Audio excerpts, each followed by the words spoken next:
Bara. The Ondo State Executive Council approves the transfer of the University of Medical Sciences UNIMED Teaching Hospital Complex in Akure to the Federal University of Technology Akure Futa to serve as its College of Medicine and Teaching Hospital. Briefing journalists after the council meeting presided over by Governor Lucky Aiyedatiwa, the Commissioner for Health, Dr. Banji Ajaka, explained that the move follows President Bola Tinubu's approval for Futa to establish a College of Medicine and a Teaching Hospital. He said the Akure Hospital complex will now be ceded to the federal government to serve as Futa's main medical sciences facility. Also at the press briefing, the Commissioner for Agriculture and Forestry, Leia Kinola, announced new measures to protect farmers from the impact of the European Union Deforestation Regulation, EUDR, which bans crops cultivated from deforested areas. It said the government has approved agroforestry practices across selected forests while ensuring reserve areas remain intact.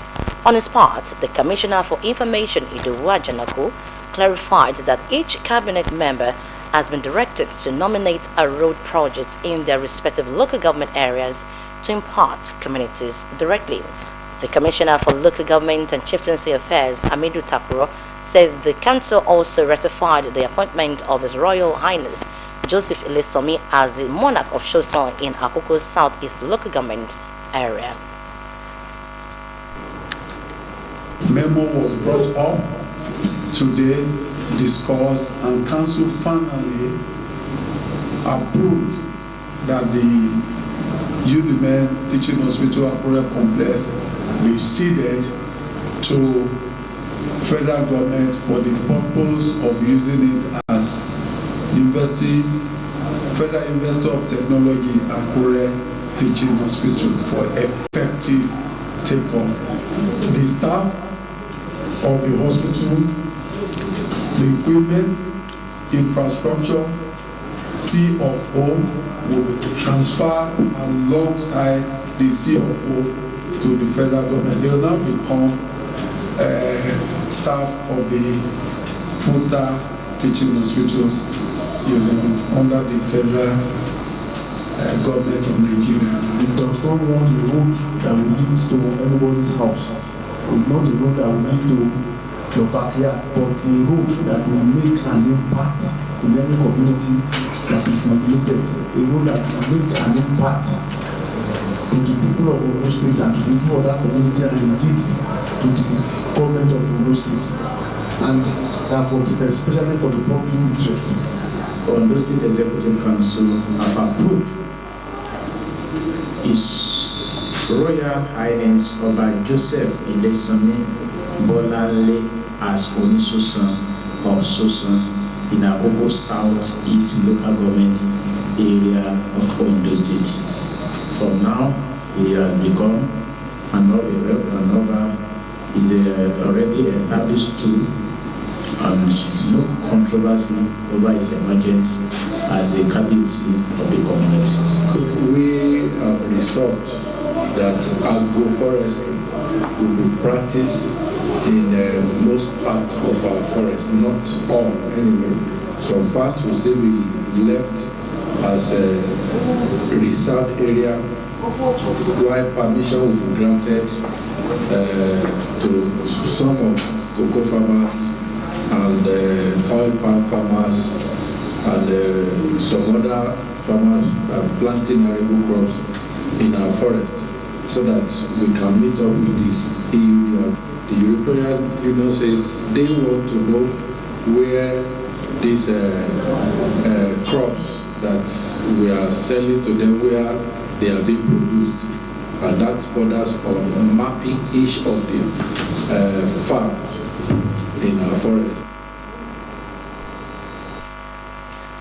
The Ondo State government is embarked on the construction of 32 units of 4-bedroom terrace residential buildings for cabinet members, marking a significant infrastructural development for current and future state leaders.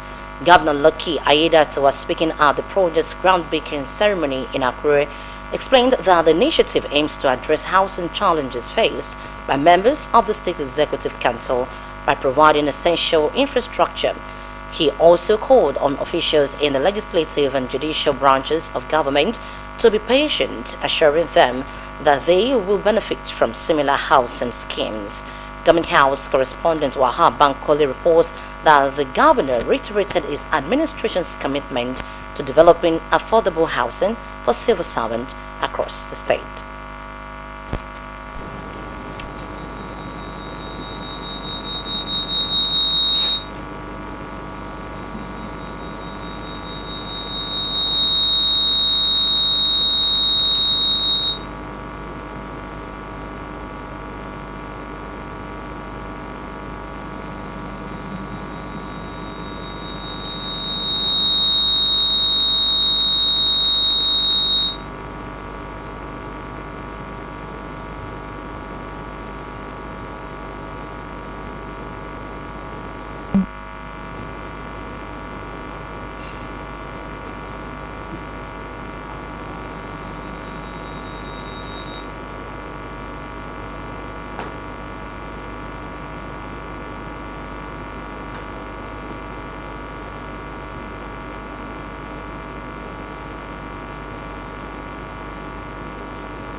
Determined to transform governance in Ondo State, Governor Lucky Aiyedatiwa's administration is committed to advancing development at all levels.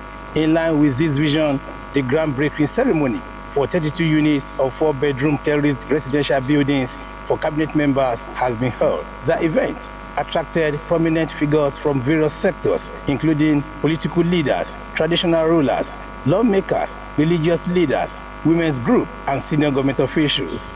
Commissioner for Infrastructure, Lands and Housing, Abiola Olawoye, described the housing project as a testament to Governor Aiyedatiwa's dedication to reducing the state infrastructure deficit, testament to Governor Aiyedatiwa's dedication to reducing the state infrastructure deficit and fostering good governance. The total area land for this project is 4.1 hectares. 32 numbers of 4-bedroom terraces, and the area for this one unit is 189.3 square meters. The headroom is 3.3 meters height, both the ground floor and the first floor. The dining is about 16 square meters, living room 35 square meters, and the kitchen is about 9.8 square meters. So all 4-bedroom is in suites, guest room, study, lounge, and we have internal road across this structure. In their messages of goodwill, some stakeholders, including the Deji of Akure, Oba Aladetoyibo Aladelusi, and chairman of the House Committee on Lands and Housing, Biola Oladapo, commended the governor's foresight, describing the initiative as a legacy project that will enhance unity, productivity, and the welfare of cabinet members. I know you very well. You won't disappoint us. So by the time you finish, it's going to finish well. You started well, you will finish well. This is cabinet terrain. Everybody will be competing to become commissioner now. Our own Excellency, your visionary leadership and unwavering commitment to the welfare of the members of the council is definitely obvious. The groundbreaking of this building project for the ESCO members is a testimony to your dedication to fostering unity, productivity, and service delivery to our dear state. Governor Aiyedatiwa stated that the project aligns with his administration's developmental agenda, highlighting his dedication to enhancing the welfare of key government officials. He explained that the initiative was designed to address the persistent challenge of insufficient government housing for senior state officials. This is another remarkable step by our administration in placing necessary infrastructural projects in the state for the use of the present and future leaders. Let me assure the present cabinet members that are serving with me currently that you will be the first occupier of this building because it will be completed in record time. The governor, who said his administration is working towards developing Akure into a befitting state capital, says the ongoing urban transformation around Alagbaka area is just a prelude to other developmental projects. This is another giant step in the fulfillment of our developmental mantra, our ease.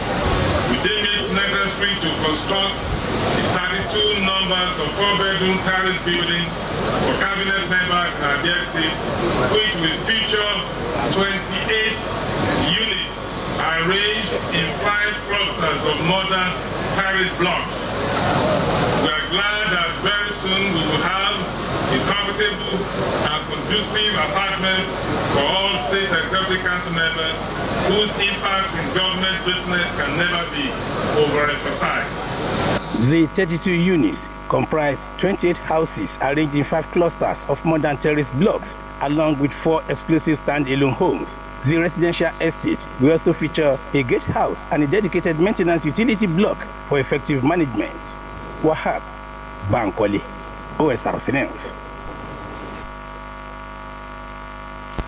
The Ondo State Radio Vision Corporation, Osrc, has pledged maximum support to the Ondo State Association of the Deaf, Osrc, to promote inclusivity and grant their request. Director General of Osrc, Kenneth Odushola Stevenson, stated this during a courtesy visit by Osrc to the media house. OSRC's Adewumi Taiwo reports.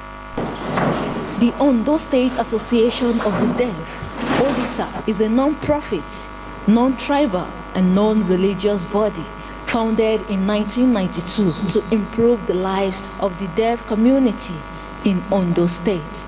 With over 2,000 members spread across all local government areas, the association works to identify and address the needs of the deaf, enlighten the public about deafness, and tackle social challenges confronting its members. Representing the OSRC Director General, Technical Advisor Collins Olagundoye reaffirmed the station's commitment to supporting Osrc's activities. He assured them that all requests presented would receive due consideration. Like just now here, it is celebrating the power of sign language and of course talking about the inclusivity of this team in this corporation and of course in the state and globally. Everything you have said, we are taking into consideration, and I want to assure you that they will be executed accordingly. Chairperson of Osrc, Patricia Akinyemi, highlighted the association's plans for a 5-day event to mark the 2025 International Day of Sign Language and the 2nd edition of Deaf Awareness Week. She appealed for the inclusion of members of the deaf community in future empowerment programs. Number one, we are organizing 5 days events to mark the 2025 International Day Sign Language (IDSL) and 2nd edition of Deaf Awareness Week (DAW). Celebration of from September 18 to 25 to the 24th of September 2025. It is chosen you are invited as our guest of honor, and official invitation letter will be submitted to your office. And the second one is we are kindly request your assistance in claiming to back our association. The engagement highlights OSRC commitment to promoting inclusion and active participation of the deaf in society. Adewumi Taiwo, OSRC News. Scholarships and bursaries remain one of the most powerful tools in shaping the future of students, By easing financial burdens, they create opportunities for academic success, innovation, and personal growth. In this report, our correspondent Nifemi Abayomi looks at how the Ondo State 2025 Scholarship and Bursary Scheme works, the requirements for access, and clears the air on misconceptions surrounding the process. Education is a proven pathway to sustainable growth, and scholarships play a crucial role in making it accessible. To keep the pathway open, Governor Lucky Aiyedatiwa has recently approved 350 million naira for the 2025 Scholarship and Bursary Scheme. In 2024, bursary allowance were doubled from 10,000 naira to 20,000 naira per student, with 75,000 earmarked for students with disabilities and 100,000 naira for scholarship awardees. A clear sign of the administration's commitment to supporting talent. According to the Commissioner of Education, Professor Ibekele Ajigbefun, arrangements are underway to ensure prompt payment to over 12,000 Ondo indigenes in tertiary institutions across the country. Mr. Governor has approved the money, but the department that is responsible for bringing up the students for the award, they are carrying out proper verification. Some of the schools, institutions, they had verified their students. The list we sent to them because we have a website where all qualified students are expected to register, but we still have to go to those institutions for the institution authorities to verify that this is our student. Truly, this student is in good standing. He has not been withdrawn, or she has not been withdrawn, and so on and so forth. So it is after that verification before disbursement can be made. So some of these schools have not verified their list. We are waiting for that. As soon as the verification exercise is concluded, they start to get their awards. The Commissioner outlined the eligibility criteria and explained the stages each application must pass through before scholarship and bursary are disbursed. All verified students who are indigenous of Ondo State that meet the requirement, for instance, for scholarship, there are certain requirements, certain CGPA, cumulative grade point average, that is their performance in either in the university or that tertiary institution. So that level of performance is needed for a student to get scholarship. The second category is a bursary award. Students that don't have up to that level of performance that is required for scholarship. Then we also have financial assistance. So it's a large number. The Senior Special Assistant to the Governor on Student Affairs speaks on the challenges faced by students and the expectations of the government. He noted that while thousands benefit annually, many are still out because they are unaware of the opportunities available. When you are asked to register, some will not even pay attention until the registration closes.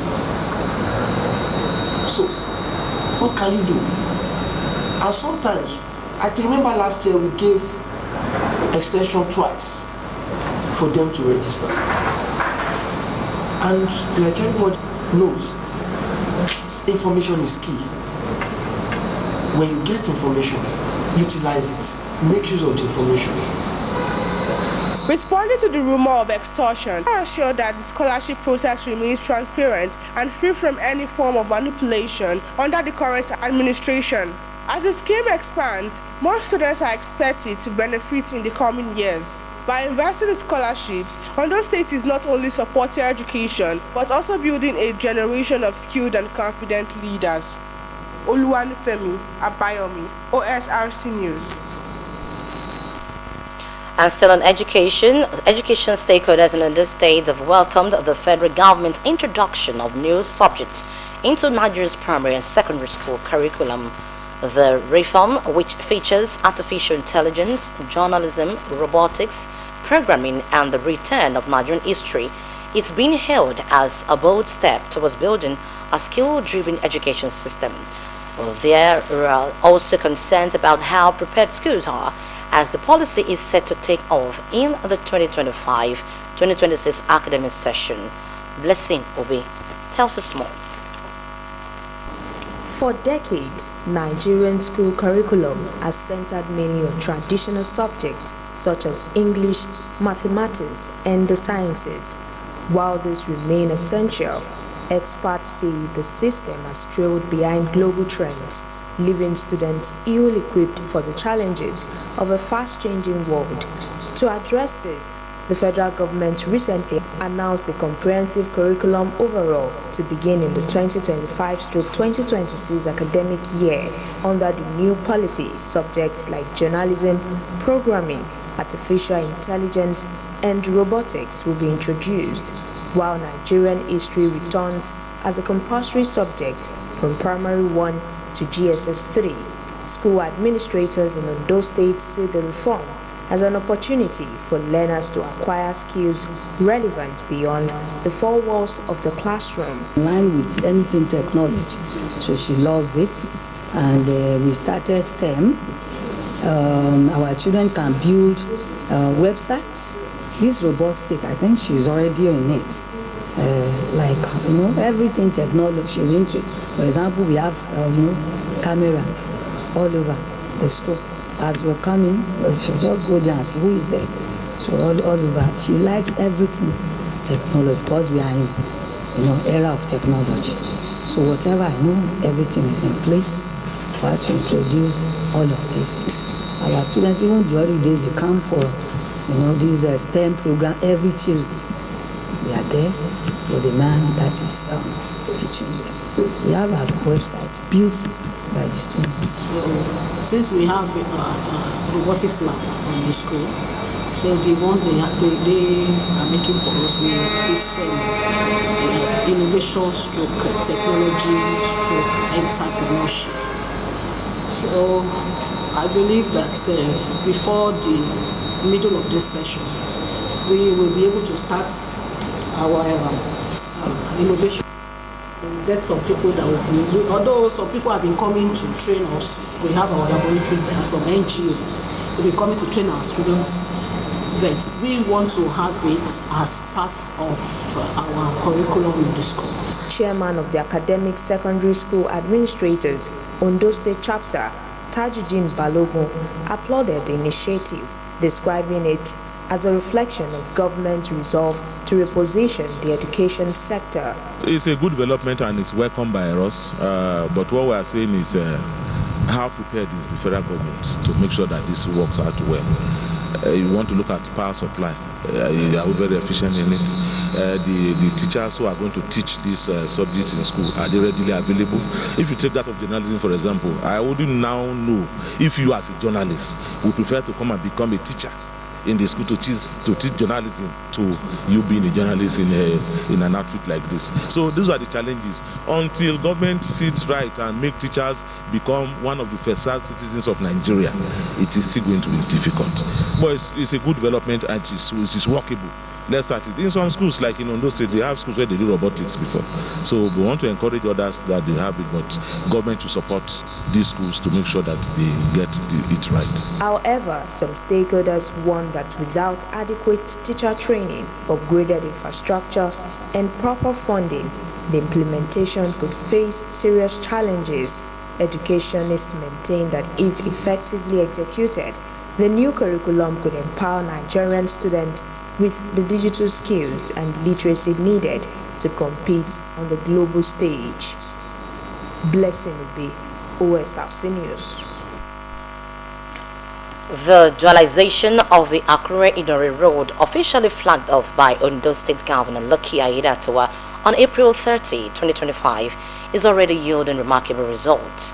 An on-site assessment of the 10-kilometer first phase stretch revealed remarkable progress, significantly reducing traffic congestion and enhancing connectivity between Akure and Idori. Osrc's correspondent Abidemi Akinrutoye brings us reactions from road users and residents.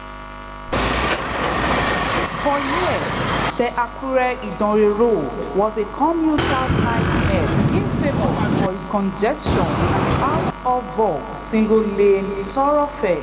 The journey was often frustrating, marked by bumpy rides, unthinkable traffic jams, serious delays that tested the patience of travelers. Since the project's official launch in April this year, on the ground, construction is moving at a brisk pace, and one of the most notable advancements is the installation of a drainage system along both sides of the road, a significant milestone in the project's evolution. A resident from the area, Jones Fagbiye, described the project long overdue, recalling the road's deplorable condition and the delays it once caused. We were happy when the governor inaugurated the construction of a dual carriageway. So we expected that, being an important part of the city, this road, the speed at which they should walk, it's expected to be faster than this. Road users emphasized the improvements the ongoing construction has brought to transportation, citing reduced accidents and shorter travel time. The road has been improved, and for these past few weeks now, there's no traffic now like before, and most especially, there's no accidents. It reduces accidents as well, because the bridge over there, sometimes as it used to happen, but now, I believe that once this road is completed, there won't be something like that again. While the transformation has been widely commended, the situation at Okea Road Junction axis tells a different story. Several buildings and roadside structures there are yet to give way for the project, creating bottlenecks and raising eyebrows. Investigations reveal that some property owners have resisted demolition, allegedly over disputes surrounding compensation and relocation packages. By the grace of God, I can say they try because they start 3 months ago. And they will put more effort to Though we didn't know the time frame given, but it appeared the manpower that is being deployed and the machinery that is being deployed to construct this work, it appeared not enough. For example, look at where we are standing here now. This is the main gate to this Obafumbiowo, which is the largest estate in the state, residential estate. They cut the whole thing all through. They should have done it maybe up to halfway, and when that place is completed, then they will continue this with the second part. But look at it now. Many people have to go through places that are not particularly palatable, particularly for motorists, even including pedestrians. Residents call on Ondo State government to break the deadlock by either fast-tracking compensation, resolving disputes, or enforcing relocation so that the project does not lose momentum.